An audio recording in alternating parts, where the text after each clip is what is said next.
Hello my friends, Assalamu alaikum. My name is Mahzabi Banu and you can also call me MB. So I am come with the third part of gaseous stage.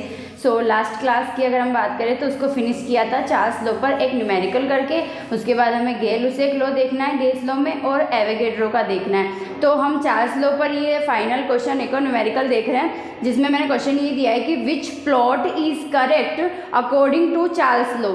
Charles law के according कौन सा plot जो है वो correct है। तो पहले तो मैं ये बता दूं कि ऑप्शन इसमें फोर्थ करेक्ट होगा, यानी कि फर्स्ट और third plot according to Charles law is correct. अब वाई ये क्यों करेक्ट नहीं है वो मैं बताना चाह रही हूँ। जैसे अगर वॉल्यूम और टेम्परेचर की बात करें तो चार्ल्स लॉ क्या कहता था कि प्रेशर और मोल्स को अगर कांस्टेंट रखें तो वॉल्यूम गैस का जो है वो उसके टेम्परेचर के प्रोपोर्शनल होगा, और प्रोपोर्शनल है तो एक लीनियर स्ट्रेट लाइन ही प्लॉट देगी। तो ये प्लॉट हमारे पास में स्ट्रेट लाइन का आ गया टेम्परेचर और वॉल्यूम। टेम्परेचर मैंने बार बार कहा था kelvin kelvin kelvin, right, because kelvin जो है वो जीरो पॉसिबल। अभी मैं ये बताना चाह रही हूँ कि अगर जैसे हम कहते हैं, हालांकि पॉसिबल नहीं है, बट अगर केल्विन में ज़ीरो जाए तो वॉल्यूम ज़ीरो हो सकता है। बट एक बार के लिए सोचा जाए कि क्या अगर टेम्परेचर सेंटीग्रेड में ले तब 0 डिग्री सेंटीग्रेड टेम्परेचर पर वॉल्यूम ज़ीरो हो सकता है क्या? क्या किसी का डिग्री सेंटीग्रेड में टेम्परेचर ज़ीरो कर दे? 0 डिग्री सेंटीग्रेड टेम्परेचर का मतलब है 273 केल्विन टेम्परेचर अभी भी है उसके पास, क्योंकि 0 डिग्री का मतलब तो केल्विन में 273 है उसके पास टेम्परेचर। तब उसका वॉल्यूम क्या ज़ीरो होगा? अगर हम चले मोल कॉन्सेप्ट के ऊपर तो मोल कॉन्सेप्ट में मैंने क्या बताया था कि कोई गैस है उसका 1 मोल अगर हम ले तो वो 1 मोल उसका बराबर होता है किसके? 22.4 लीटर के। और 22.4 लीटर कब हम लेते थे? जब एसटीपी कंडीशन होती थी, और एसटीपी का मतलब होता है स्टैंडर्ड टेम्परेचर एंड प्रेशर। तो हमें पता होना चाहिए कि स्टैंडर्ड टेम्परेचर जो होता है वो हम 293 को केल्विन को हम मानते हैं, और डिग्री में देखें तो 20 डिग्री सेंटीग्रेड। यानी जब टेम्परेचर 20 डिग्री सेंटीग्रेड ले रहे हैं तब वॉल्यूम 20 नहीं है, उससे 2.4 ज़्यादा है, यानी 22.4 लीटर। यानी अगर इस 20 को हम ज़ीरो भी ले जाए ना तो 2.4 लीटर तो ज़्यादा होगा ही होगा। यानी कभी भी डिग्री सेंटीग्रेड में अगर टेम्परेचर जीरो कर दे तो वॉल्यूम ज़ीरो नहीं होगा। रीज़न है क्योंकि वो डिग्री सेंटीग्रेड में जीरो हो चुका है, केल्विन में जीरो थोड़ी हुआ है। केल्विन में अभी भी 273 केल्विन अभी बाकी पड़ा है। तो volume degree centigrade temperature zero करने पर वॉल्यूम जीरो पॉसिबल नहीं है। इसलिए चार्ल्स लॉ के अकॉर्डिंग अगर वॉल्यूम को टेम्परेचर के प्रोपोर्शनल करके ये प्लॉट देना चाहे तो पॉसिबल नहीं है। हालांकि स्ट्रेट लाइन आएगी बट जीरो से पॉसिबल नहीं है। और उसका मैंने एग्जाम्पल भी बताया कि जब कोई गैस का 1 मोल ले एसटीपी कंडीशन पे तो हमें पता है कि 1 मोल उसका 22.4 लीटर के इक्वल होता है। और स्टैंडर्ड टेम्परेचर प्रेशर क्या होता है कि जिसमें टेम्परेचर स्टैंडर्ड 20 डिग्री सेंटीग्रेड या फिर 293 केल्विन होता है। तो उस पे जैसे उस पे क्या होता है कि 20 डिग्री सेंटीग्रेड क्या लेते हैं हम? टेम्परेचर लेते हैं, और वॉल्यूम जो आता है वो 22.4 लीटर आता है। तो हम देख रहे हैं अगर इसको मैं जीरो भी कर दूँ डिग्री सेंटीग्रेड में तो ये कितना एक्स्ट्रा आ रहा है? 2.4 लीटर आ रहा है ना। यानी डिग्री सेंटीग्रेड जीरो करने के बाद भी कुछ वॉल्यूम तो रहता ही है। यानी ये प्लॉट पॉसिबल नहीं है बट ये पॉसिबल है। मैंने क्या कहा था? डिग्री सेंटीग्रेड टेम्परेचर और वॉल्यूम चार्ल्स लॉ गलत तो नहीं हो सकता, वो है ही नहीं। उसने बोला कि वॉल्यूम टेम्परेचर के प्रोपोर्शनल होता है, ये प्रोपोर्शनलिटी में ही तो स्ट्रेट लाइन आ रही। बस ये है कि इसके अंदर जो y बराबर mx प्लस c में जो अंत्यखंड होता है वो यहाँ प्रेजेंट है, c जीरो नहीं है यहाँ। और जीरो क्यों नहीं है? क्योंकि यहाँ पर जो डिग्री सेंटीग्रेड टेम्परेचर है वो जीरो होने पर कुछ वॉल्यूम बता रहा है। यानी डिग्री सेंटीग्रेड में जो टेम्परेचर हम ले रहे हैं वो 0 डिग्री सेंटीग्रेड है बट फिर भी कुछ वॉल्यूम है। यानी अगर हम बात करें कि वॉल्यूम जीरो होगा तो वो पीछे जाके होगा जहाँ पर टेम्परेचर क्या जाएगा डिग्री सेंटीग्रेड में तो नेगेटिव, और केल्विन में कुछ होगा। यानी डिग्री सेंटीग्रेड में और माइनस में जा रहे हैं तब जाके वॉल्यूम जो है वो क्या हो रहा है हमारे पास में? ज़ीरो हो रहा है। तो ये पॉसिबल है, ये पॉसिबल है, ये पॉसिबल नहीं है। उसका मैंने रीज़न भी बताया। तो ये हमारे पास में ऑप्शन हो जाएगा। समझ में आ रहा है प्लॉट के चार्ल्स का ये कैसे न्यूमेरिकल हुआ? तो चार्ल्स लॉ के अंदर ही जो टेम्परेचर की हम बात कर रहे हैं उस पर एक सिंपल कॉन्सेप्ट हमें देखना है, और वो ये है कि चार्ल्स लॉ के अकॉर्डिंग एक सिंपल कॉन्सेप्ट ये है कि हमारे पास में टेम्परेचर अगर हम 1 डिग्री सेंटीग्रेड टेम्परेचर किसी भी गैस का इंक्रीज करते हैं तो उसका वॉल्यूम जो है वो इतने टाइम्स इंक्रीज हो जाएगा। अब ये कैसे है वो भी मैं बताऊंगी। पहले तो ये पता होना चाहिए टेम्परेचर 1 डिग्री सेंटीग्रेड इंक्रीज करते हैं तो वॉल्यूम उसका 1/273 टाइम्स इंक्रीज हो जाता है। जैसे अगर इस इक्वेशन की बात करें तो ये इक्वेशन जानी पहचानी लग रही है। लाइक अगर हम इलेक्ट्रिक करंट की बात करें, फिजिक्स के जो अंदर इलेक्ट्रिक करंट चैप्टर है उसके अंदर रेजिस्टेंस और रजिस्टिविटी जो स्पेसिफिक रेजिस्टेंस होता है उसके अंदर भी सेम एज इट इज ऐसी इक्वेशन हमें देखने को मिलती है, बिल्कुल डिक्टो ऐसी इक्वेशन होती है। तो ये हम बात करें वॉल्यूम के लिए, हम बोल रहे हैं कि टेम्परेचर हम अगर 1 डिग्री सेंटीग्रेड भी इंक्रीज करते हैं तो वॉल्यूम जो नया वॉल्यूम आएगा वो पुराने वॉल्यूम का इतना ज़्यादा होगा, 1/273 टाइम्स इंक्रीज हुआ जरूर होगा। और वो क्यों होगा, तो यहाँ पर जो अल्फा कांस्टेंट आ रहा है वो अल्फा ही किसके इक्वल है, 1/273। अगर मेरे बोलने से ऐसे समझ में नहीं आया तो जस्ट मैं एग्जांपल दे ही रही हूँ। वैसे भी तो मैं जैसे बोल रही हूँ कि टेम्परेचर हमारे पास में 20 डिग्री सेंटीग्रेड था, ठीक है, तब तो वॉल्यूम V0 था ही। तो हमें टेम्परेचर जब हमने 21 डिग्री सेंटीग्रेड कर दिया तब हमें VT फाइंड आउट करना है कि क्या होगा। तो VT कितना लेना है 21 पे, V हमें 21 का फाइंड आउट करना है, V20 यहाँ रखना है और साथ में क्या है V20 है ही सही, V20 हमारे पास में, ये V20 हो गया। फिर साथ में आ गया हमारे पास में क्या, अल्फा कितना हो गया 1/273 हो गया। एंड टी हमारे पास में कितना था 1 डिग्री से इंक्रीज किया, देख लो 20 से 21 पे गए, 1 से इंक्रीज किया, 1 डिग्री टेम्परेचर इंक्रीज किया, लेकिन वॉल्यूम में ये एक्स्ट्रा पार्ट क्यों जुड़ गया, क्योंकि V20 पहले से था, V20 में ऐड करना है V20/273 कर रहे हैं ना। जैसे इसको अब यहाँ पर जैसे ये V21 है, ये V21 क्या होगा अब यहाँ पर 273 V20 प्लस क्या होगा V20 अपॉन क्या होगा 273। तो ये 1 जो है ये मतलब इसमें इंक्रीज क्या हुआ, इतना पार्ट 1/273 टाइम्स इंक्रीज हुआ, ज़्यादा नहीं 1/273 टाइम्स V20 इंक्रीज होकर V21 देगा जब उसमें 1 degree centigrade 1 degree centigrade temperature हमने इंक्रीज किया। जैसे ये मैंने 20 लिया, इसकी जगह मैं क्या लूँ कि 30 डिग्री मेरे को चाहिए कि 30 डिग्री सेंटीग्रेड जब हम टेम्परेचर ले तो हमारे पास में VT क्या होगा।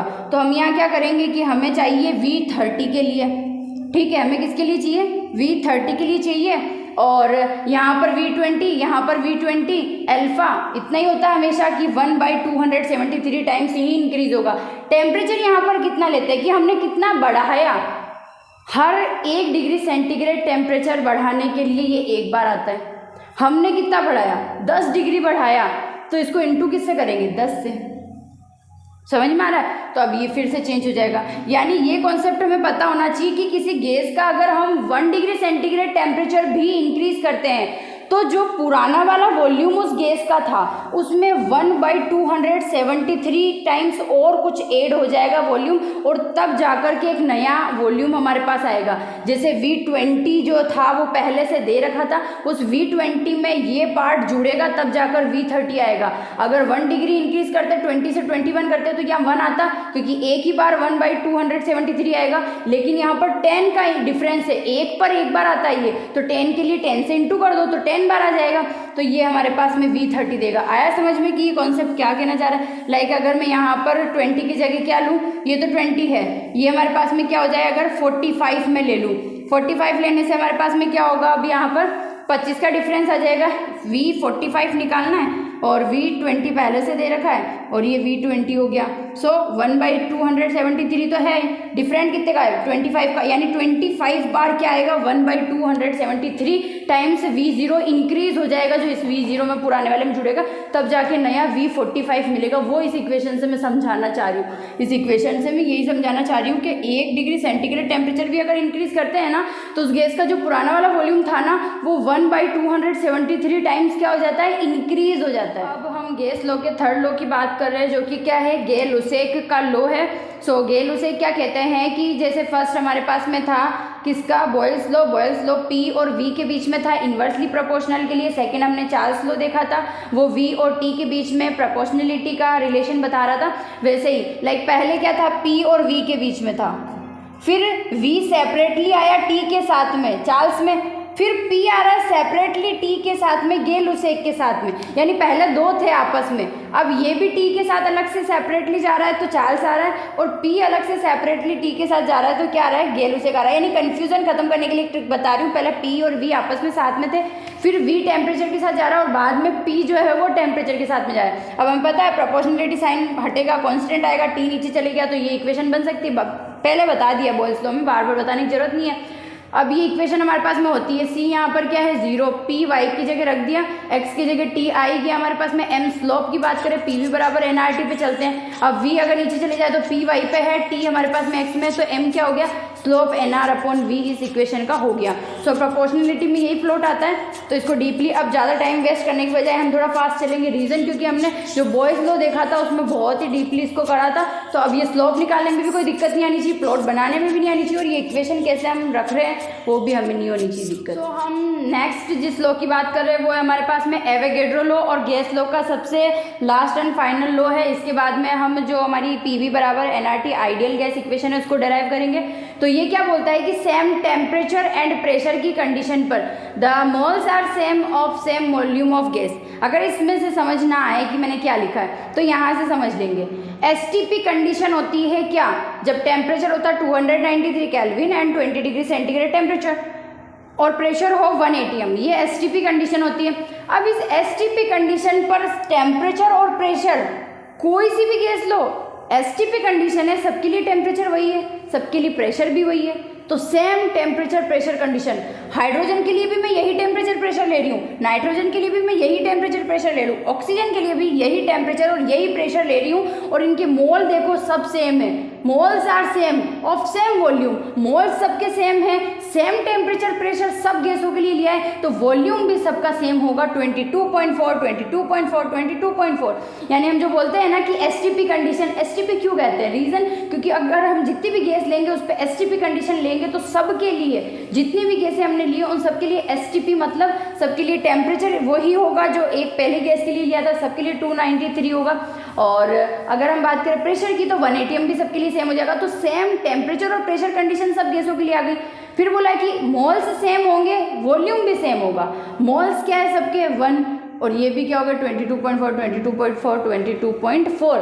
अगर मैं बात करूँ कि यहाँ 2 मोल है तो वो 2 गुना हो जाएगा, यहाँ 3 मोल है तो वो 3 गुना हो जाएगा, यानी मोल्स जो होगा सेम, तो हमारे पास में वॉल्यूम भी क्या होगा सेम। इसलिए हम कहते हैं कि STP कंडीशन पर एक मोल जो होती है गैस उसका हमेशा 22.4 होगा, चाहे वो हाइड्रोजन हो, चाहे वो नाइट्रोजन हो, चाहे वो ऑक्सीजन हो। अब क्या हम ये थोड़ी देख रहे हैं कि गैस कौन सी है, हाइड्रोजन है, ऑक्सीजन है या नाइट्रोजन है, कौन सा बॉन्ड है, क्या है, कैरेक्टर वगैरह कुछ भी नहीं देख रहे, हम सिर्फ ये देख रहे हैं कि STP, यानी सबको क्या टेम्परेचर और प्रेशर सेम दिया है सब गैसों को, तो हम कहेंगे हाँ सबके लिए टेम्परेचर और प्रेशर सेम है। फिर हम दूसरा देखेंगे क्या सभी गैसों के मोल सेम है, इक्वल है, यस इक्वल है, तो सभी के वॉल्यूम भी इक्वल होंगे, बिना सोचे हमें बता देना। लाइक अगर यहाँ 2 मोल होता, सबके लिए STP कंडीशन होती है, यानी सबके लिए टेम्परेचर प्रेशर सेम है। जब सबके लिए सेम है और मोल भी इक्वल है तो वॉल्यूम भी सबका इक्वल हो जाएगा, कितना 44.8, 44.8, 44.8। सो लास्ट अभी हमने जो एवोगैड्रो लॉ देखा था गैस लॉ के अंदर, तो उसका एक्सप्रेशन लिखना भूल गई थी मैंने बोला था मोल जो सेम होंगे इक्वल होंगे तो वॉल्यूम सबका इक्वल होगा, यानी V इज़ प्रोपोर्शनल टू मोल, मोल को जितना टाइम करोगे V भी उतना टाइम से हो जाता है, तो V प्रोपोर्शनल टू मोल होता है। सो वो मैं वहाँ लिखना भूल गई थी।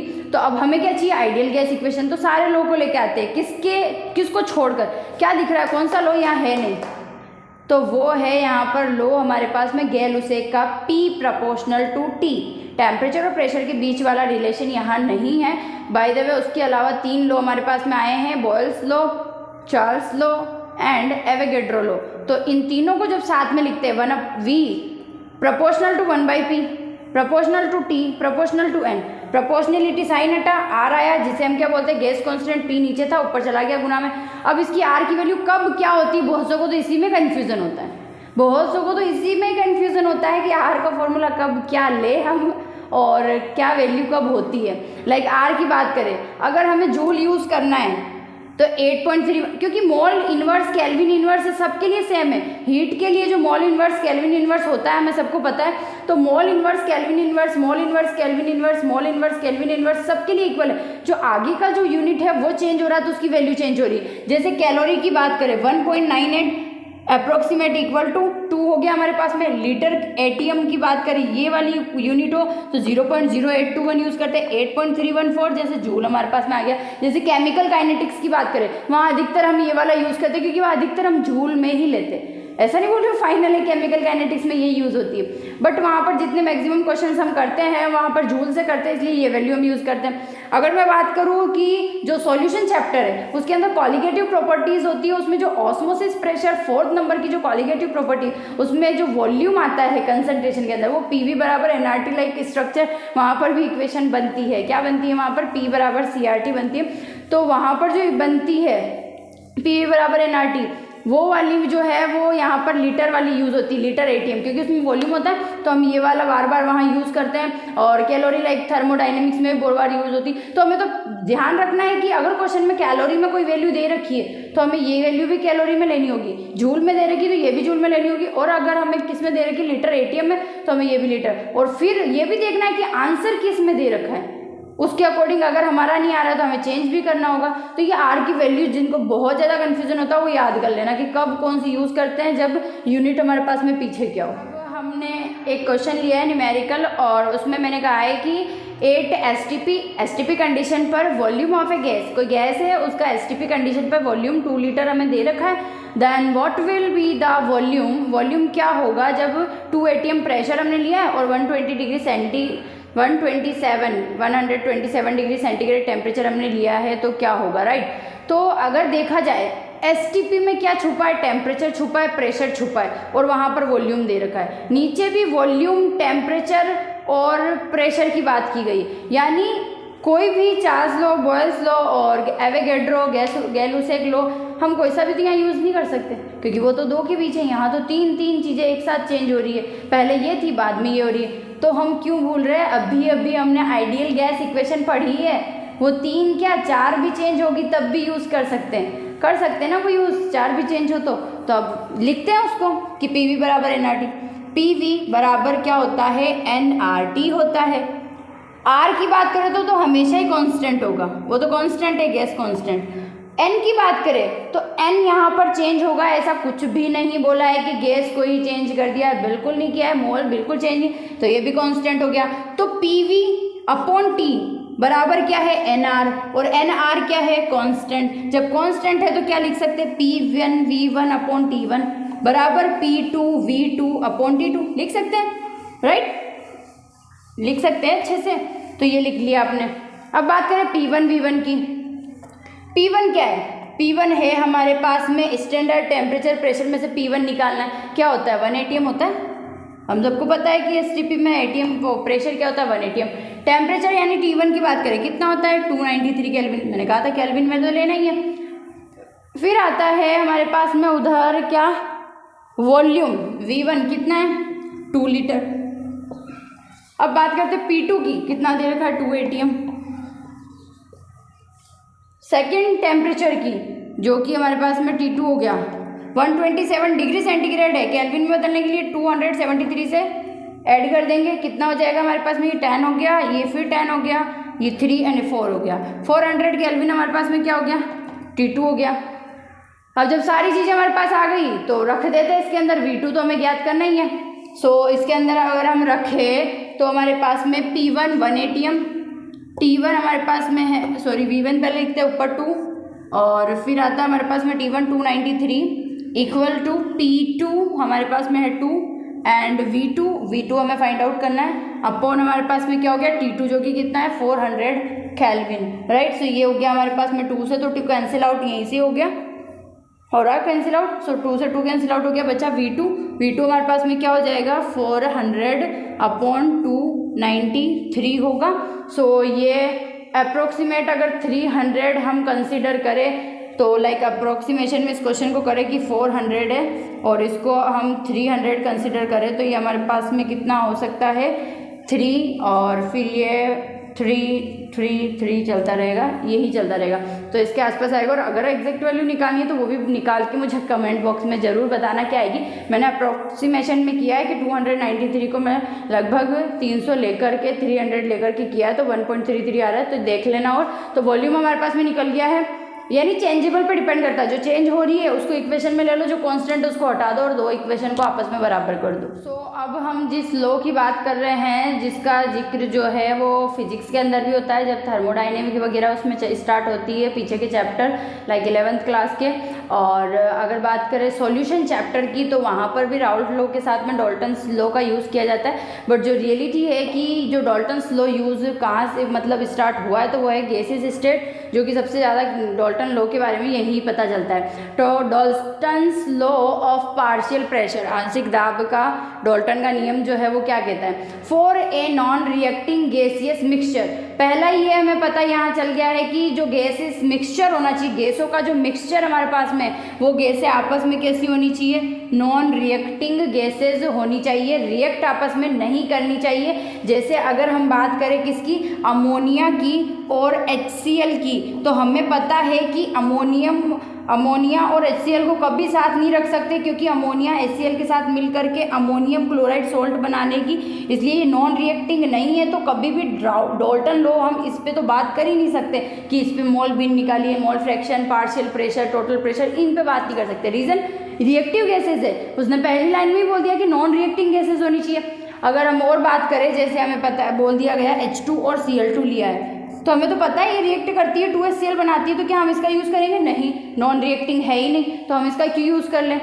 तो यानी वो नॉन रिएक्टिंग होनी चाहिए, आपस में रिएक्ट करने वाली गैसेस नहीं होनी चाहिए कि कार्बन और ऑक्सीजन को रख दिया और वो मिलके बना रही है कार्बन डाइऑक्साइड, तो ऐसा भी नहीं होना चाहिए। यानी गैसेस नॉन रिएक्टिंग होनी चाहिए, ऐसी गैसेस होनी चाहिए जो आपस में रिएक्ट ना करती हो, हमें खुद को पता चल जाता है कि इसका अच्छा खासा प्रोडक्ट बन रहा है, ये तो रिएक्टिंग होगी ही होगी। हम हमेशा से देख के आए H2 और Cl2 आपस में मिलकर के क्या बनाते हैं, 2HCl बनाते हैं, अमोनिया HCl मिलकर अमोनियम क्लोराइड बनाते हैं। बहुत से गैसेज है जो हमें दिमाग में याद होते हैं कि हाँ ये रिएक्शन तो होती है, हम देखते हैं, और जब होती है मतलब ये गैसेज आपस में रिएक्टिंग है, और रिएक्टिंग है तो फिर वहाँ डाल्टन लॉ यूज़ नहीं होता। तो हमें पहला पता होना चाहिए कि नॉन रिएक्टिंग गैसेज मिक्सचर होना चाहिए। तो अब जो मिक्सचर गैसों का है उसका जो टोटल प्रेशर है वो किसके बराबर होता है, of the mixture is the summation of the partial pressure of component gases. उस गैसियस मिक्सचर का जो टोटल प्रेशर है, उस गैसियस मिक्सचर में जितने भी गैस प्रेजेंट है उनके पार्शियल प्रेशर का समेशन होता है क्या, टोटल प्रेशर, राइट। यानी एक हमने वेसल लिया, उस वेसल के अंदर मैंने क्या डाल दी, ऑक्सीजन डाल दी और देखा कि ऑक्सीजन का जो 1 मोल मैंने लिया है वो कितना प्रेशर क्रिएट करती है इस वेसल के अंदर पैक करने के बाद, देख लिया। नाइट्रोजन लिया, उसको भी उसी वेसल में डाला जिसमें ऑक्सीजन डाला था, फिर हाइड्रोजन लिया, उसको भी उसी वेसल में डाला, देखा कितना प्रेशर क्रिएट किया। अब जब सबका मेरे को प्रेशर पता है कि ये इतना करती है, इतना करती है, ये इतना करती है, मैंने अलग से कॉपी में नोट डाउन कर लिया उनको। अब वो नोट डाउन करने के बाद मैंने क्या किया, तीनों को एक साथ उसी वेसल में, जिनमें इनको सेपरेटली मैंने डाला था, उस वेसल में मैंने तीनों को एक साथ डाल दिया। अब मेरे को बोला टोटल प्रेशर निकालो, तो मैंने जो स्टार्टिंग में अलग अलग प्रेशर निकाला था इनका, वो पहले इनका खुद का था, इनको पहले इनका वो सेपरेटली एक प्योर इनका प्रेशर था। बट अब जब मिक्सचर बन चुका है तो जो प्रेशर हमने पहले निकाला था वो इनका अब यहाँ पर गैसियस मिक्सचर में पार्शियल प्रेशर है। यानी पार्शियल प्रेशर हम ये कह सकते हैं कि एक गैस का कितना कंट्रीब्यूशन टोटल प्रेशर में है, उस कंट्रीब्यूशन को, एक नेट प्रेशर में एक गैस का कितना कंट्रीब्यूशन है, उस कंट्रीब्यूशन को हम कह सकते हैं क्या, कि उसका पार्शियल प्रेशर। तो सबका पार्शियल प्रेशर जोड़ेंगे तो हमारे पास में फिर से टोटल प्रेशर आ जाएगा। यानी जो P टोटल होगा अकॉर्डिंग टू डाल्टन लॉ कैसे आएगा कि कोई ऑक्सीजन गैस है उसका भी पार्शियल प्रेशर जोड़ दिया, नाइट्रोजन गैस है उसका भी जोड़ दिया, हाइड्रोजन गैस है उसका भी जोड़ दिया, एटसेट्रा। जो भी हम यूज करेंगे वो सब गैसेस का पार्शियल प्रेशर जो है वो P टोटल हमें गिवन करता है, राइट। ये हमें पता होना चाहिए। लाइक मैंने एक वेसल ले लिया और इस वेसल में मेरे पास ऑक्सीजन है और उसका जो वेसल है उसके अंदर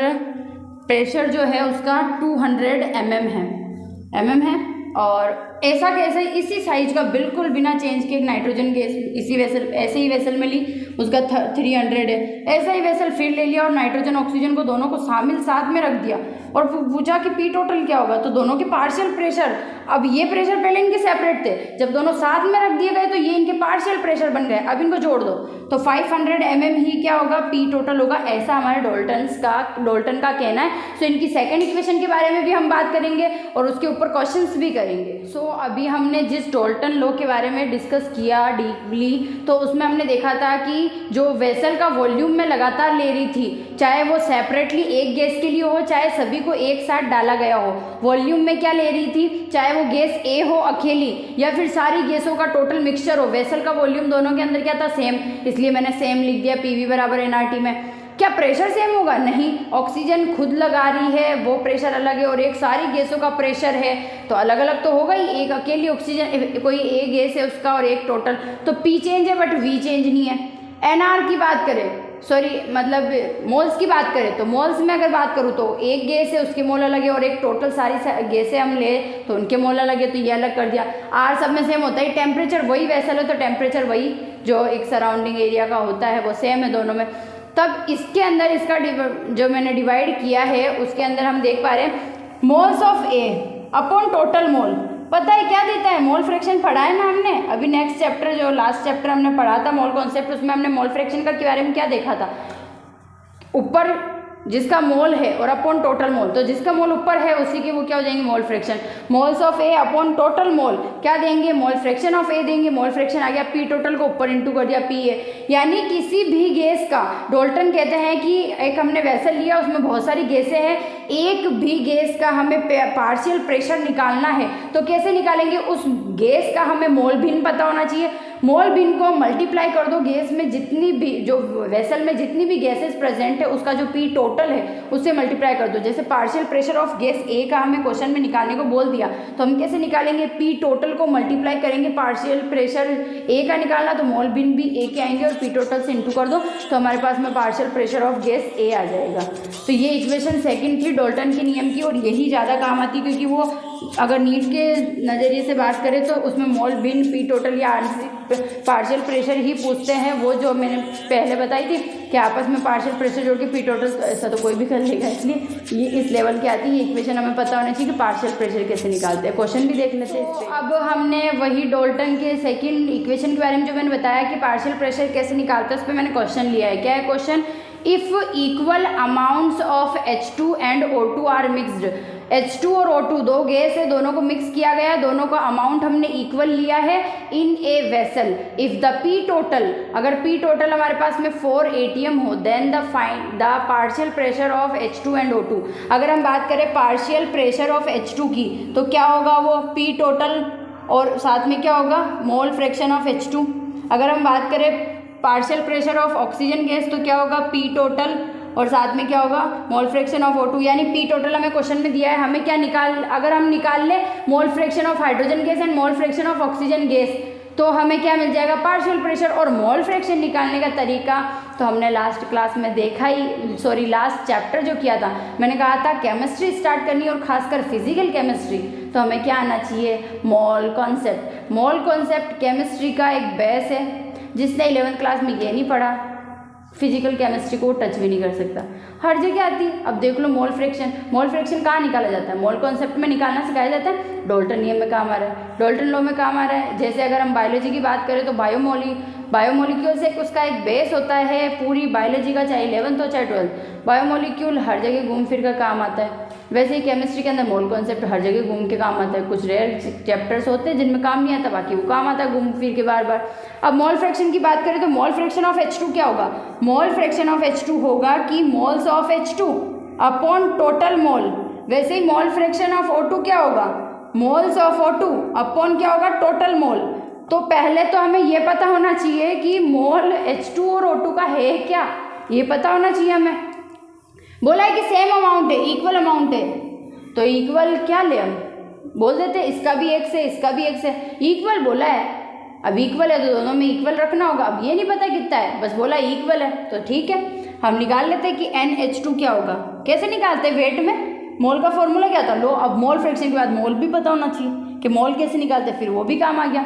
अगर यहाँ वॉल्यूम में होता तब मोल क्या यूज़ करते, अगर यहाँ पर नंबर ऑफ केमिकल यूनिट्स होती तब क्या करते, तो यहाँ पर वेट का है, तो मान लिया x है कुछ, ठीक है, x उसका वेट गिवन है, ऐसा कुछ बोल दिया हमने, लिख दिया, बस ऐसा बोला जो है इक्वल है अमाउंट, हमने x लिख दिया। H2 की बात करें इसके मॉलिक्यूलर मास की तो कितना होगा, 2 होगा, एक होता है तो 2 हाइड्रोजन है 2 हो जाएगा।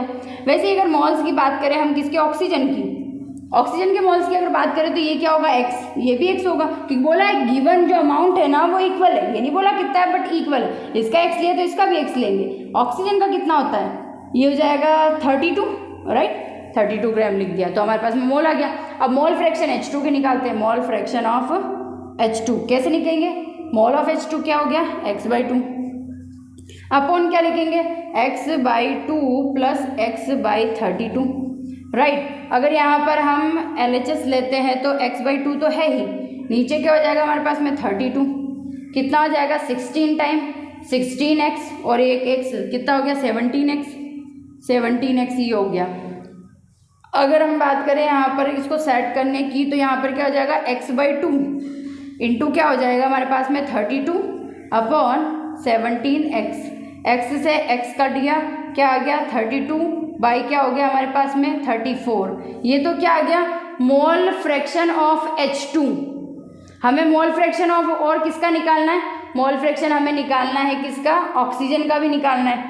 ऑक्सीजन के केस में कैसे निकालेंगे मोल फ्रैक्शन, अब हम इस चीज़ को हटा देते हैं, हमें क्या चाहिए था, पार्शियल प्रेशर निकल जाएगा अभी थोड़ी देर में, ठीक है। ये मोल भी हमें पता चल गया है तो इसको भी हटा देते हैं, क्योंकि आप तो राइट डाउन कर रहे होंगे जब मैं कोई क्लास पढ़ा रही हूँ तो ऊपर का तो कर ही लोगे पॉज करके, तो इसको हटाते हैं। आगे देखते हैं, जैसे हमारे पास में मोल फ्रैक्शन ऑफ H2 आ गया, अब हम बात करते हैं मोल फ्रैक्शन ऑफ O2, उसके लिए मोल ऑफ O2 लिखना होगा, अभी हमने मोल ऑफ O2 निकाला था x/32 और नीचे वही सेम वैल्यू आएगी 17x, क्योंकि नेट टोटल चाहिए ना, टोटल तो सेम होगा दोनों के लिए, ये 32 हो गया, तो यहाँ पर क्या आ जाएगा, यहाँ पर हमारे पास में हो जाएगा क्या x/32 into 32 upon 17x, x से x कटा 32 से 32 कटा 1/17 आ गया। ये मोल फ्रैक्शन किसके आ गए, O2 के। हमें पार्शियल प्रेशर दोनों का चाहिए, पार्शियल प्रेशर ऑफ O2 क्या होगा, मोल फ्रैक्शन ऑफ O2 कितना है 1/17 इंटू साथ में हमें क्या देखना है, टोटल प्रेशर कितना है 4, यानी 4/17 क्या है, पार्शियल प्रेशर ऑफ ऑक्सीजन है। वैसे ही अगर हम पार्शियल प्रेशर किसकी, हाइड्रोजन की बात करें तो मोल फ्रैक्शन ऑफ हाइड्रोजन कितना है, मोल फ्रैक्शन ऑफ हाइड्रोजन है 32/34 इंटू किससे करना है 4 से, राइट। तो हमारे पास में पार्शियल प्रेशर ऑफ हाइड्रोजन आ जाएगा। तो समझ में आ रहा है कैसे क्या है, यानी यहाँ पर मोल कॉन्सेप्ट अच्छे से भरपूर तरीके से काम आया, अगर फोन नहीं होगा तो यहाँ पर क्वेश्चन नहीं हो पाएगा। अगर हम यहाँ पर बात करें तो क्वेश्चन में हमें क्या बोला गया है, एक वेसल है, मतलब 2 वेसल है, दोनों आपस में एक प्लग के थ्रू सेपरेट है। अगर इस प्लग को हटा दे तो दोनों गैस आपस में मिक्स हो जाएगी, राइट। अलग अलग वेसल कब है, जब ये प्लग बीच में। और बोला है कि जो गैस A है उसका प्रेशर P1 है और वॉल्यूम V1 है, गैस B का प्रेशर P2 है, वॉल्यूम V2 है। What will be the expression of P total, P total क्या होगा जब दोनों गैसें आपस में मिल जाएगी, जब हम प्लग हटा देंगे दोनों गैसें आपस में मिल जाएगी, तब P टोटल का एक्सप्रेशन क्या होगा। अब P टोटल निकालना है तो हमारे पास में डाल्टन जी क्या कहते हैं कि P टोटल निकालना है, यानी कि गैस A और B मिक्स हो गई। अब P टोटल निकालना है तो हमें क्या करना होगा, गैस A का पार्शियल प्रेशर और गैस B का पार्शियल प्रेशर दोनों का समीशन करना होगा, जिससे हमें P टोटल मिल जाएगा। लेकिन वो P टोटल निकालने के लिए हमें चाहिए क्या, गैस A का पार्शियल प्रेशर भी चाहिए और गैस B का भी पार्शियल प्रेशर चाहिए। अब चलते हैं हम गैस लो पर। P और V को कौन बताता है, एक ही तो लो है जो P और V दोनों की साथ में बात करता है, वो है बॉयल्स लो। बॉयल्स लो क्या कहता है, P1 V1 बराबर P2 V2। चलो उस पर चलते हैं। गैस A के लिए बात करते हैं पहले। गैस A के लिए अगर हम बात करें तो P1 V1 पहले है, बाद में क्या है, पार्शियल प्रेशर ऑफ A है। मैंने अभी बताया था, पहले भली उसकी दादागिरी चल रही थी, बट जब दोनों को मिक्स कर दिया है तो जो पहले वो सेपरेट खुद लगा रही थी, अब उसका क्या बन गया, वो है पार्शियल प्रेशर। तो ये क्या हो जाएगा PA, यानी हमें पार्शियल प्रेशर बस यहीं से समीकरण से मिल जाएगा, इक्वेशन से मिल जाएगा। P1 V1 उसने बोला पहले खुद था, बॉयल्स लो क्या कहता है, फिर P2 V2 लिखो आगे। तो P2 V2 की बात करें तो P2 क्या है, इसका P2। अब A गैस का अब क्या है प्रेशर, अब पार्शियल प्रेशर है तो हमने लिख दिया पार्शियल प्रेशर का एक्सप्रेशन कुछ ऐसा दिया कि PA है। वॉल्यूम की बात करें तो V2 क्या है, गैस A के लिए वॉल्यूम क्या है, V1 प्लस V2 होगा ना, V1 प्लस V2 होगा, ऑफकोर्स V1 प्लस V2 होगा, यही तो है बाद का।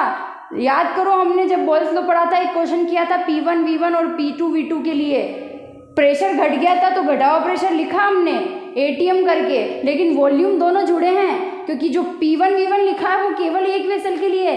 P2 V2 हम कब लिख रहे हैं, जब गैसें आपस में मिल चुकी है, यानी अब दो वेसल के लिए P2 V2 लिख रहे हैं, तो P2 यानी ए गैस का अब क्या है प्रेशर, तो घटा हुआ प्रेशर हमने लिख दिया उसका पार्शियल प्रेशर। बट वॉल्यूम भी क्या वही लिख दे कि V1 है तो कुछ V डैश हो जाएगा, ऐसा कुछ नहीं है। V1 प्लस V2 क्या होगा, V2 होगा, यानी सेकंड वाला वॉल्यूम होगा क्या, V1 प्लस V2। अगर गैस B की बात करें तो उसके लिए क्या होगा, P2 V2, पहले से क्वेश्चन में बोल रहा P2 V2 पहले से है उसका। अब पार्शियल प्रेशर हो जाएगा, जब दोनों को मिक्स कर देंगे तो वही उसका प्रेशर क्या हो जाएगा, पार्शियल प्रेशर हो जाएगा। और वॉल्यूम क्या होगा, बाद का वॉल्यूम V1 प्लस V2 होगा। तो ये कर दिया P1 प्लस V2। क्या यहाँ से हमें पार्शियल प्रेशर नहीं मिल रहा है, आराम से मिल रहा है, PA पार्शियल प्रेशर ही तो है हमारे पास में, तो क्या हो जाएगा P1 V1 upon V1 plus V2। यहाँ से पार्शियल प्रेशर मिल रहा है PB, कितना हो रहा है ये P2 V2 अपॉन क्या हो जाएगा V1 प्लस V2। तो P टोटल, हमें P टोटल का एक्सप्रेशन बताना है ना कैसा सो होगा फॉर्मूला, तो डाल्टन क्या कहते हैं कि P टोटल क्या होगा, पार्शियल प्रेशर को आपस में ऐड कर दो P टोटल आ जाएगा। जब दोनों को ऐड करेंगे तो P टोटल क्या होगा हमारे पास में, ऐड कर दो क्या हो जाएगा P1 V1 upon V1 plus V2, P2 V2 upon V1 plus V2, same है तो कॉमन ले ही लिया क्या V1 प्लस V2। ये क्या हो जाएगा P1 V1 plus P2 V2, हमारे पास में क्या आ चुका है, एक्सप्रेशन आ चुका है P टोटल का। समझ में आ रहा है बात, यानी ये तो फिक्स कर ही लेना है। बॉयल्स लॉ में जो लॉ लगाते हैं ना वो एक वेसल के लिए तो लगा रहे, लेकिन जब मिक्सिंग हो जाएगी ना तो वॉल्यूम का बहुत ध्यान रखना है, बहुत ही ज़्यादा वॉल्यूम का वहाँ पर ध्यान रखना है कि वॉल्यूम दोनों जुड़ेंगे, क्योंकि नया वॉल्यूम अब दोनों वेसल जुड़ चुके हैं, वो है उसका नया वॉल्यूम। ऐसा नहीं लिख देना है कि गैस यहाँ A थी बाद में इस वेसल में चली गई होगी और B इसमें आ चुकी होगी, ऐसा कुछ नहीं, आपस में मिक्स हो चुकी है, दोनों वॉल्यूम जुड़ेंगे। और विश्वास नहीं हो, बिलीव नहीं हो तो जाके एक क्वेश्चन देख लो, बॉयल्स लॉ में न्यूमेरिकल कराया था, डिक्टो ऐसा ही था। हम यहाँ एक्सप्रेशन पूछ रहे हैं, वहाँ हमने बाकायदा न्यूमेरिकल वैल्यू रख के क्वेश्चन को किया था, उसमें ऐसा ही था, प्रेशर पहले 1 ATM था और बाद में प्रेशर कम हो गया था, आई थिंक 560 mm में हो गया था, और वॉल्यूम जो है वो पहले 1 ATM वो V था कुछ, वो फाइंड आउट करना था और बाद में बोला कि 1 ATM ऐसा कुछ हो गया था, तो वहाँ पर फाइंड आउट करना था, तो उसमें 1 ATM प्लस V किया था हमने, दोनों वॉल्यूम को जोड़ा था बाद के लिए। वैसे ही यहाँ एक्सप्रेशन अच्छे से कर सकते हैं, बस समझ में आना चाहिए कॉन्सेप्ट। हम बात कर रहे हैं एक इम्पॉर्टेंट लॉ, ग्राम्स लॉ की। डिफ्यूज़न की बात करें तो अगर मैं बात करूँ बायोलॉजी के अंदर plant anatomy, no plant anatomy, biology के अंदर जो प्लांट के अंदर ट्रांसपोर्ट वाला जो चैप्टर होता है जिसके अंदर डिफ्यूज़न, ऑस्मोसिस वगैरह सब आते हैं, तो वहाँ पर डिफ्यूज़न के अंदर हम ग्राम्स लॉ के बारे में एक सिंपल फार्मूला ज़रूर देखते हैं कि जो रेट होती है डिफ्यूज़न की वो मास के, गैस के मास के रूट, इसको जो रूट होता है उसके इन्वर्सली प्रोपोर्शनल होता है। ऐसा ग्राम्स लॉ के बारे में आप डिफ्यूज़न के लिए जो है प्लांट के अंदर जो ट्रांसपोर्टेशन वाले सिस्टम होते हैं उसके अंदर बायोलॉजी के अंदर बॉटनी में आता है, राइट। सो अब यहाँ केमिस्ट्री में ग्राम्स लॉ वही लॉ है, बट थोड़ा क्योंकि केमिस्ट्री है तो आगे तक तो जाएगा अच्छे से। ग्राम्स लॉ की बात करें, पहला तो हमें ये बताना चाहिए कि क्या डिफ्यूज़न है और क्या इफ्यूज़न है। अगर मैं बात करूँ कि complete spread of a gas in available space, एक गैस हमने ली, उसको छोड़ा तो जितना उसको स्पेस मिला सब में फैल गई वो। जैसे अगर बात करूँ इंसेंस स्टिक स्मोक, एग्जाम्पल, अगरबत्ती करते हैं, इंसेंस स्टिक उसी को बोलते हैं अगरबत्ती को। तो अगरबत्ती का जो धुआं होता है जब हम उसको जलाते हैं तो पूरे घर में फैल जाती है एक जैसी, बिल्कुल होमोजेनियस, मतलब यूनिफॉर्मली चारों तरफ स्प्रेड हो जाती है, जितना उसको अवेलेबल स्पेस मिलता है सब जगह वो फैल जाती है। वो क्या है, डिफ्यूज़न। गैस का अपनी जो उसकी हाई क्वांटिटी थी उससे लोअर क्वांटिटी में वो चली गई, ये हम बायोलॉजी में पढ़ते हैं। तो ये हमारे पास में इंसेंस स्टिक स्मोक हो गया। इफ्यूज़न की बात करें तो गैस रिलीज हो रही है कहाँ से, fixed condition of pressure by small hole. Like अगर मैं बलून की बात करूँ, जैसे मैंने इसका एग्जाम्पल भी लिया है, एक फूले हुए बलून के छेद को जब छोड़ते हैं तो उससे जो हवा निकलती है वो इफ्यूज़न का एग्जाम्पल है। अब वो कैसे बता रही हूँ, मैंने डेफिनेशन में क्या लिया, फिक्स्ड प्रेशर होना चाहिए। एक बलून के अंदर एक गैस भरी है, उस गैस का वहाँ पर फिक्स्ड प्रेशर है गैस का, बलून के अंदर जो भी गैस भरी है। डिफ्यूज़न और इफ्यूज़न में तो कन्फ्यूज़न बिल्कुल होना नहीं चाहिए। लाइक हम जो परफ्यूम लगाते हैं वेडिंग वगैरह जो भी जहाँ भी दावत पे जाते हैं तो वो परफ्यूम का जो यूज़ करते हैं, तो परफ्यूम में जो गैस भरी है वो एक फिक्स्ड प्रेशर पे भरी है और निकलेगी तो एक स्मॉल होल से निकलेगी प्रेशर, जब हम उस पर एग्जर्ट करेंगे तब, तो वो इफ्यूज़न में आएगा। लाइक हम जो चूल्हा घर में जलाते हैं उसमें क्या है, तो जो हमारे पास में स्मोक निकल रहा है वो डिफ्यूज़न है। उसमें कहीं फायरिंग हो गई, कहीं पे बहुत ज़्यादा आग लग गई बुरी तरह से, तो वहाँ पे जो स्मोक निकल रहा है उस समय, तो वो डिफ्यूज़न के अंदर आएगा। यानी एक फिक्स्ड प्रेशर पे नहीं निकलना, और जितना अवेलेबल उसको स्पेस मिलता है वहाँ तक वो पहुँच जाती है, तो इसे हम क्या कहते हैं, डिफ्यूज़न कहते हैं, इफ्यूज़न नहीं कहते। तो ये हमें डिफरेंट पता होना चाहिए। ग्राम्स लॉ की इक्वेशन क्या है, ग्राम्स लॉ ये कहता है कि जो डिफ्यूज़न या इफ्यूज़न की जो रेट होती है, यानी किस रेट से वो डिफ्यूज्ड या इफ्यूज्ड हो रही है, वो उस गैस की डेंसिटी के रूट वैल्यू के इन्वर्सली प्रोपोर्शनल होती है, ऐसा ग्राम्स का कहना है। लाइक दो रेट दे दी, एक हाइड्रोजन गैस की रेट R1 है, RH2, और एक ऑक्सीजन गैस की RO2 है, तो हमारे पास में ये क्या होगा, D नीचे आ रहा है, मतलब डेंसिटी ऑफ ऑक्सीजन ऊपर आएगी और डेंसिटी ऑफ हाइड्रोजन नीचे आएगी। तो अगर ये तीन चीज़ें दे दी ये पूछ सकते हैं, ये तीन चीज़ें दे दी ये पूछ सकते हैं, तो ये इक्वेशन हो गई इंपॉर्टेंट, न्यूमेरिकल पुटअप होना स्टार्ट हो गए। लेकिन हमें आगे से आगे और भी ज़्यादा इक्वेशन, इस जो इक्वेशन की बहुत सारी इक्वेशन फॉर्म हमें निकालनी है। तो फर्स्ट इक्वेशन से फॉर्म यहीं से यही आ गई कि किसी एक गैस की रेट दे दी, दूसरी गैस की रेट दे दी, एक गैस की डेंसिटी दे दी, दूसरी गैस की डेंसिटी पूछ ली, ये डेंसिटी दोनों की दे दी, एक की रेट दे दी, दूसरी की रेट पूछ ली। तो यहाँ से क्वेश्चन ईजिली जो है पुटअप हो सकते हैं। अगर हम बात करें डेंसिटी की, तो हम जानते हैं डेंसिटी क्या होता है, डेंसिटी होता है मास अपॉन वॉल्यूम होता है, राइट। अब हम चलते हैं PV बराबर nRT पर। PV बराबर nRT में V क्या होता है, V होता है हमारे पास में nRT अपॉन क्या हो गया, P प्रेशर हो गया। N क्या होता है, N होता है हमारे पास में क्या, W अपॉन M मोल, R इंटू T हो गया अपॉन में P हो गया। चलो ठीक है, पुटअप कर दो V को, यहाँ V को पुटअप किया, क्या आएगा, W R T ऊपर आ जाएगा हमारे पास में M और ये हो गया P। अब मुझे तो ये बताओ कि ये जो मास होता है वो क्या लेते हैं हम, मॉलिक्यूलर मास होता है, एटॉमिक मास होता है, नहीं। हमने मोलरिटी और मोलेलिटी के अंदर क्वेश्चन बाकायदा अच्छे से किए हैं कि ये जो मास होता है या तो सॉल्यूशन का मास है ग्राम में, या फिर सॉल्वेंट का या सोल्यूट का है, लेकिन वो गिवन होता था। मतलब कोई ऐसा नहीं है, फिक्स नहीं होता है यहाँ पर कि हम जो यूज़ करेंगे H2SO4 है तो 98 यूज़ कर लिया क्योंकि उसका मॉलिक्यूलर मास ये है वो है। तो यहाँ पर जो W है ना, उसको यहाँ पर जैसे हमने यहाँ W लिखा है, तो इस M को जो हम लिखते हैं ना, हाल फिलहाल यहाँ काटने के लिए W लिख रहे हैं क्योंकि ये कटेगा, ये तो फिक्स है कि कटेगा। रीज़न क्या है कटने का, वो मैं ये बता रही हूँ कि ये भी गिवन वैल्यू ही होती है कि वॉल्यूम का मास इतना है, सॉल्वेंट का मास इतना है, तो वो, और यहाँ पर हम जो मास लेते हैं गिवन वाला वो W फॉर्म में लेते हैं, इसलिए हम यहाँ W ले रहे हैं ताकि W से कटे। और हम जो अधिकतर डेंसिटी का एक और फॉर्मूला देखते हैं वो यहीं से आता है, क्या, PM अपॉन RT। बहुत जगह हम ये डेंसिटी का सेकंड फॉर्मूला यूज़ में लेते हैं, तो वो इस तरह से आता है, क्या, कि PM अपॉन RT। जो PM अपॉन RT है वो यहाँ से आता है, यानी किसी भी मॉलिक्यूल का मॉलिक्यूलर फॉर्मूला, किसी भी एटम का एटॉमिक फॉर्मूला, उसका प्रेशर R और टेम्परेचर हमें डेंसिटी देता है। ये मॉलिक्यूलर फॉर्मूला यानी कटता क्या है, यहाँ पर दोनों बार गिवन वैल्यू जो होती है वो कटती है। यहाँ पर W लेने का रीज़न क्योंकि W गिवन वैल्यू होती है, यहाँ पर भी गिवन वैल्यू को हम W से डिनोट करते हैं तो कट जाए, इसलिए हम यहाँ W यूज़ कर रहे हैं। तो डेंसिटी का सेकंड फॉर्मूला हमारे पास में PM अपॉन RT हो गया, राइट। अगर हम यहाँ पर क्या करें, STP ले लेते हैं, ठीक है। अब हमें पता है STP पे टेम्परेचर भी फिक्स होता है, प्रेशर भी फिक्स होता है। दो गैस ली हमने, हाइड्रोजन ऑक्सीजन, दोनों के लिए STP कंडीशन ली, तो दोनों के लिए टेम्परेचर कांस्टेंट हो गया, प्रेशर कांस्टेंट हो गया, लेकिन दोनों जो गैस है उसके लिए मास अलग अलग है। हाइड्रोजन का अलग होता है मॉलिक्यूलर मास, ऑक्सीजन का मॉलिक्यूलर मास अलग होता है। तो अगर हम टेम्परेचर और प्रेशर को कांस्टेंट कर दे तो R तो वैसे भी कांस्टेंट है, तो फिर जो डेंसिटी हुई वो किसके प्रोपोर्शनल हुई, मास की हुई ना। और डेंसिटी की जगह मास यहाँ आ रहा है, यानी इस डेंसिटी की जगह हम और क्या लिख सकते हैं कि रेट जो होती है डिफ्यूजन या इफ्यूजन की वो प्रोपोर्शनल होती है 1 अपॉन उसके मास के रूट के।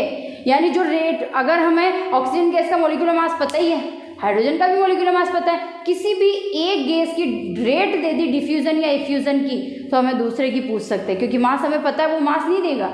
हमें मास पता है, मोलिकुलर मास, फिर भी क्वेश्चन में दे ही देते हैं। अगर दे दिया है, नहीं भी दिया है तो चला है, हमें तो पता है मोलिकुलर मास उनकी निकालना, एक की रेट दे के दूसरी रेट पूछे, तो ये एक्सप्रेशन हमें समझ में आनी चाहिए। ग्राम्स ने दिया ये था, लेकिन पता हमें क्या चला, लेकिन ये ग्राम ने ये दिया, हर बार यही लगेगा।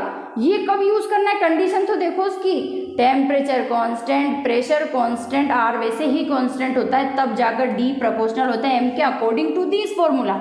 हमने निकाला डेंसिटी का फॉर्मूला, डेंसिटी में V को PV बराबर nRT से चेंज किया तो पता चला डेंसिटी का एक और फॉर्मूला आया PM/RT। ठीक है, अब हमने कहा कि अगर दो गैस हम ले रहे हैं, उनकी दोनों की डिफ्यूजन रेट का हम कंपैरिजन कर रहे हैं, तो दोनों को STP पे ले लिया, हालांकि मैंने कहा STP पे, बट किसी भी कंडीशन पे दोनों का टेम्परेचर और प्रेशर कांस्टेंट कर देता, R तो वैसे भी कांस्टेंट होता, तो D प्रोपोर्शनल हो गया M के, यानी ये तो हमेशा लगेगा वैलिड है। बट ये एक कंडीशन, जब टेम्परेचर, प्रेशर और R कांस्टेंट हो, जब टेम्परेचर और प्रेशर कांस्टेंट हो तब D प्रोपोर्शनल नहीं होता, D की जगह M यूज कर ले, तो दो गैस है, दोनों का मोलिकुलर मास हमें पता होता है, तो किसी एक भी गैस का जो है रेट दे दे डिफ्यूजन इफ्यूजन का, दूसरी का पूछी जा सकती है, तो दूसरी इक्वेशन तैयार होगी। ये सब मैं न्यूमेरिकल के लिए जो इक्वेशन है वो बता रही हूँ, यहाँ से न्यूमेरिकल पुटअप हो सकता है, इस इक्वेशन से हो सकता है, लेकिन ये जब पुटअप होगा तो ये कंडीशन वाली की होगी, ये तो हमेशा यूज होगा, बट ये जब यूज होगा तो ये कंडीशन वाली की होगी कि टेम्परेचर और प्रेशर कांस्टेंट, आर को क्या कांस्टेंट, ये है कांस्टेंट, टेम्परेचर प्रेशर कांस्टेंट होना चाहिए, राइट। तो मैं और इक्वेशन आगे बता रही हूँ। सो ग्राम्स लॉ के अकॉर्डिंग हमें कौन सी इक्वेशन मिलती है, ये वाली। सबसे पहले मैंने यहीं से स्टार्टिंग की थी, ग्राम्स लॉ के अकॉर्डिंग R1/R2 तो D2/D1 रूट में होगा, पता है ग्राम्स लॉ के अकॉर्डिंग। फिर हमने वो फॉर्मूला निकाला, उसमें बताया था कि डेंसिटी M के प्रोपोर्शनल होगी, तो ये भी होगी, लेकिन इसकी कंडीशन है, और वो क्या है, कांस्टेंट टेम्परेचर एंड प्रेशर पर ये फॉर्मूला लगेगा, यानी ये क्या हो गई, इसके लिए कंडीशन हो गई। फिर मैं ये बताना चाह रही हूँ कि लाइक हम रेट क्या बताते हैं, जैसे बोलते हैं ना कि rate of change in displacement known as velocity. Velocity क्या होती है कि जो डिस्प्लेसमेंट होता है उसमें चेंज होने की जो रेट होती है, तो डिस्प्लेसमेंट टाइम के साथ चेंज हो रहा लगातार, तो उसको वेलोसिटी कह रहे हैं। तो कितना वॉल्यूम समय के साथ लगातार डिफ्यूज्ड या इफ्यूज्ड हो रहा है, तो वो डिफ्यूजन इफ्यूजन की रेट हो गई, सही बात है ना। तो रेट को मैं ये लिख सकती हूँ ना कि कितना वॉल्यूम कितने समय में जो है वो बाहर निकल रहा है, किस रेट से, मतलब वो रेट बता रहा है ना। एक तो होता वॉल्यूम का निकलना, लेकिन उसका समय के सापेक्ष, उसके रिलेटिव, उसके रिस्पेक्ट में देखें तो वो रेट बताने लग जाता है ना। हर बार हर जगह रेट के लिए हम टाइम रिस्पेक्ट में लेते ही है, तो यहाँ पर भी जितना वॉल्यूम डिफ्यूज्ड है, इफ्यूज्ड हो रहा है टाइम के रिस्पेक्ट में, वो उसकी रेट हो गई। तो अगर ये रेट का फॉर्मूला हुआ तो क्या हम R1 की जगह V1/T1 नहीं लिख सकते, क्या R2 की जगह V2/T2 जो कि ऊपर चला गया वो लिख नहीं सकते, क्योंकि वो T2 तो ऊपर जाएगा ही, राइट। तो अब इसको हम बराबर कर सकते हैं इसके, कब, जब कांस्टेंट टेम्परेचर और प्रेशर हो, कांस्टेंट टेम्परेचर एंड प्रेशर हो, और इसके तो हमेशा ही बराबर कर सकते हैं, ग्राम्स लॉ है। फिर आता है कि अगर ये टाइम कांस्टेंट हो, लाइक हमें हाइड्रोजन और ऑक्सीजन दी, दोनों के लिए कांस्टेंट टेम्परेचर और प्रेशर नहीं दिया, ओनली फॉर क्या दिया, कांस्टेंट टेम्परेचर दिया है, तो हमें देखना है कि प्रेशर की अगर हम बात करें तो प्रेशर, टेम्परेचर कांस्टेंट दिया है, प्रेशर नहीं दिया है, तो जब तो कांस्टेंट की बिल्कुल बात ही नहीं की जाए तो D2/D1 के बराबर करना है, और अगर दोनों प्रेशर और टेम्परेचर कांस्टेंट कर दे तो इसके बराबर हम कर सकते हैं, बट अभी इसके बराबर नहीं कर सकते, क्योंकि हमें क्वेश्चन में बोला है कि कांस्टेंट टेम्परेचर, जब टेम्परेचर कांस्टेंट है तो कट जाएंगे, तो बचे V1 V2, तो V1 V2 को बराबर कर सकते हैं, इसके भी इसके भी, इसके कब कर सकते हैं, यानी ये तो यहाँ पॉसिबल नहीं है,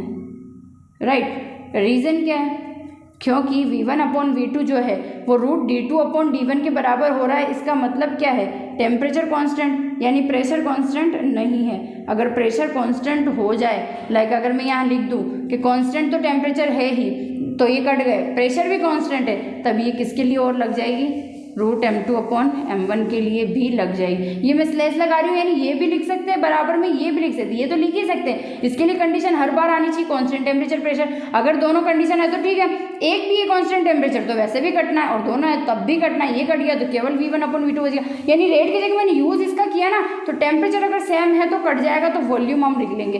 फिर अगला अगर चले हम, तो यहाँ पर हम देख पा रहे हैं कि टेम्परेचर जो है वो लिखा है और वॉल्यूम काट दिया। रीजन मैंने यहाँ से एरो करके यहाँ लिखा है कि कांस्टेंट वॉल्यूम हो, ठीक है, वॉल्यूम सेम हो, और साथ में क्या हो, अब यहाँ की अगर हम बात करें तब पॉसिबल नहीं, क्योंकि यहाँ पर टेम्परेचर कांस्टेंट नहीं है, देख रहे हैं ना।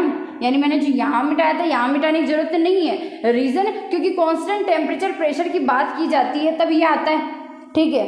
अगर कांस्टेंट टेम्परेचर हुआ तो ये कट जाएगा, तो कटने पर ये आएगा तो ये पॉसिबल है। बट यहाँ पर कांस्टेंट टेम्परेचर होगा तो ये कट जाएगा, तो फिर तो वापस V1 V2 को ले आएगा, और हम तो V1 V2 को भी कांस्टेंट बता रहे, दोनों ही कट गए, तो फिर बराबर करेंगे किसके, यानी यहाँ पर M2/M1 करके रूट में लिखे, इसके बराबर तो पॉसिबल नहीं, क्योंकि टेम्परेचर की तो बराबर कर रहे हैं, टेम्परेचर को कांस्टेंट करना होता है M2/M1 लिखने के लिए, तो और वो टेम्परेचर ही कांस्टेंट कर देंगे, तो फिर ये इक्वेशन इसके कैसे बराबर होगी, समझ में आ रहा है ना। तो यानी ये सारी इक्वेशन हमें समझ में आनी चाहिए। यहाँ पर मैंने किस तरह से लिखी, सारी जो है न्यूमेरिकल पुटअप करवाती है। अभी और भी इक्वेशन है इसके लिए कि और कौन कौन सी इक्वेशन हो सकती है, तो ये ज़रूर समझ में आनी चाहिए। इतनी मेहनत करके समझा रही हूँ, थक भी चुकी हूँ, बट मैं समझा रही हूँ कि पक्का समझ में आ जानी चाहिए कब M2/M1 लिखना है और कब D2/D1 लिखना है, कब ये हमेशा ही लिखना है, ये इस कंडीशन में लिखना है, ये सब समझना होगा। वीडियो को बहुत लोग में देख लेना और वैसे भी समझ में आ जाएगा यार, इतनी बार रिपीट किया है।